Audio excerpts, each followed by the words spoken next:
भक्तों, आप सभी को जय सिया राम।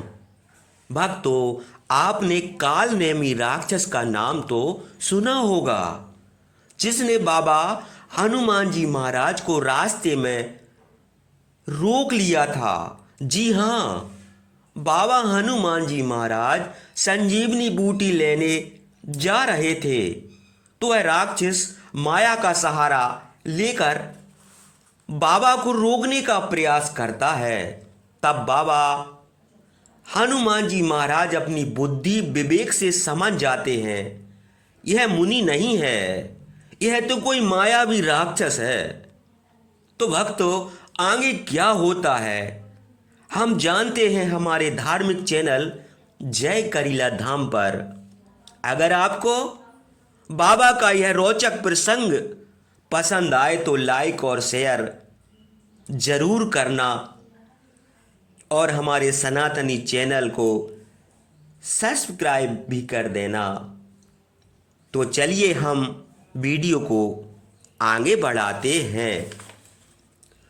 सुषेण ने दृष्टि उठाकर हनुमान जी की ओर देखा और कहा, हे पवन पुत्र, मैं आपकी शक्ति देख चुका हूँ, यह कार्य आप ही कर सकते हैं। हिमालय पर्वत पर कैलाश और ऋषभ पर्वतों के मध्य द्रोणगिरी है। उस पर्वत पर अत्यंत दीप्तिमान औषधियाँ संजीवनी, विशल्यकारिणी, सुवर्णकर्णी और संधानी आदि रात्रि में प्रकाशित होती रहती हैं।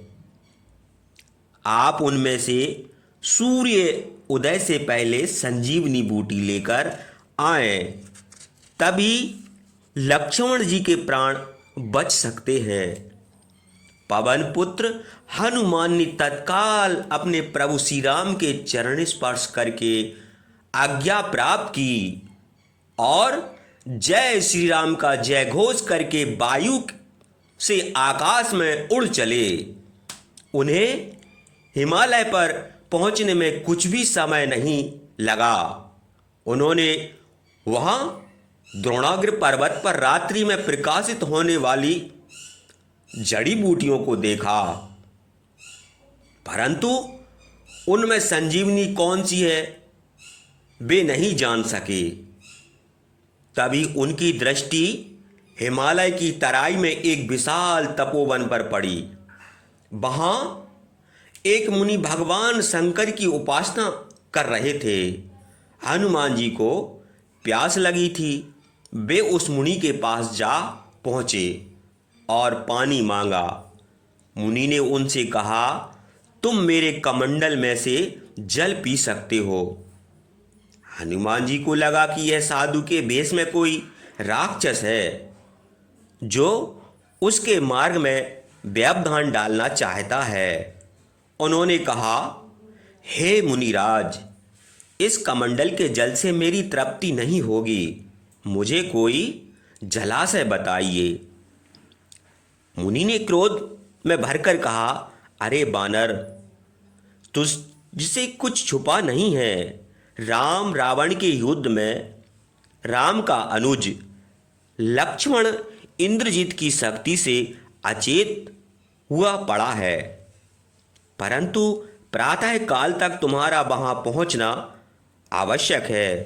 जाओ, सामने जलाशय है, वहां जल पीकर विश्राम कर लो, तभी तुम वापस लौट पाओगे। हनुमान जी ताड़ गए थे कि साधु के कमंडल के जल में विष मिला हुआ है, इसलिए उन्होंने कमंडल का जल नहीं पिया था। वे यह भी समझ गए कि ये जलाशय में भी उनकी जान को खतरा हो सकता है, इसलिए वे पूरी तरह सतर्क थे। फिर भी वे वहां जाने के लिए तैयार हो गए।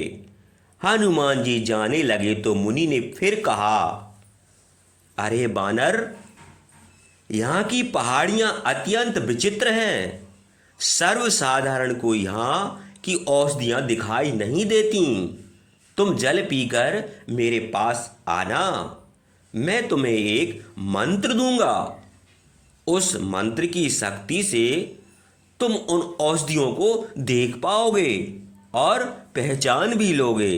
जी अच्छा, हनुमान जी ने कहा और जलाशय पर जाकर पानी में उतर गए और जल पीने लगे।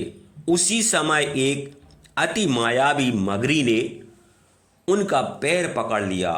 हनुमान जी ने क्रुद्ध होकर उस मगरी के मस्तक पर मुष्टिका का प्रहार किया। तत्काल वह मगरी मर गई। उसी पल हनुमान जी ने एक अति सुंदर स्त्री को मगरी के शरीर से निकलकर वह सुंदरी हनुमान जी से बोली, हे पवन पुत्र, मैं शापग्रस्त धान्यमाली नामक अप्सरा हूँ। आज मैं आपकी कृपा से शाप मुक्त हो गई हूँ। यह सारा आश्रम माया भी है। यहाँ जो मुनि बैठा है वह रावण द्वारा भेजा गया कालनेमी राक्षस है। आप इस दुष्ट को मारकर तत्काल द्रोणगिरी जाओ, वहां संजीवनी बूटी आपको मिल जाएगी। अब मैं ब्रह्मलोक को जाती हूँ। इतना कहकर वह अप्सरा आकाश में लुप्त हो गई। हनुमान जी कालनेमी के पास पहुँचे। हनुमान जी ने उसके बोलने से पहले ही उसे अपनी पूंछ में लपेट लिया और उसे कसकर मार डाला।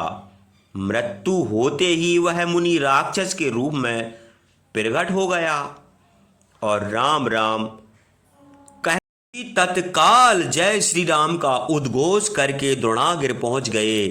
वहां वे संजीवनी बूटी को पहचान नहीं पाए तो उन्होंने वृक्षों और औषधियों सहित पूरे द्रोणगिरि को ही जड़ से उखाड़ लिया और उसे अपने हाथ पर उठाकर अत्यंत तीव्र गति से दक्षिण दिशा की ओर उड़ चले। हनुमान जी जब अयोध्या के ऊपर उड़ चले जा रहे थे तब नंदीग्राम में भरत जी ने आकाश मार्ग से जाते हुए हनुमान जी को देखा।